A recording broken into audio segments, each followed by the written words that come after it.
ஒரு சோதரராய் வாழ்ந்திருப்போம்.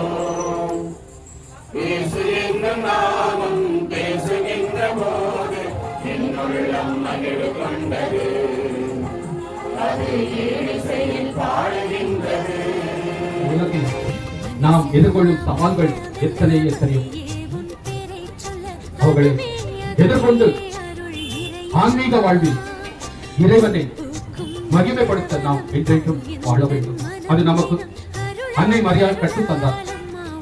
அதிகாரத்தில் 3ஆம் அதிகாரம் 15 அப்பொழுதே மரியாதை பற்றி கூறுகின்றார். உனக்கும் பகைவருக்கும் வீட்டை உண்டாக்குவேன் அப்படின்றால் ஏவாளுக்கும் மரியாளுக்கும் அப்பொழுதே அந்த வாக்குறுதியை தந்தார்.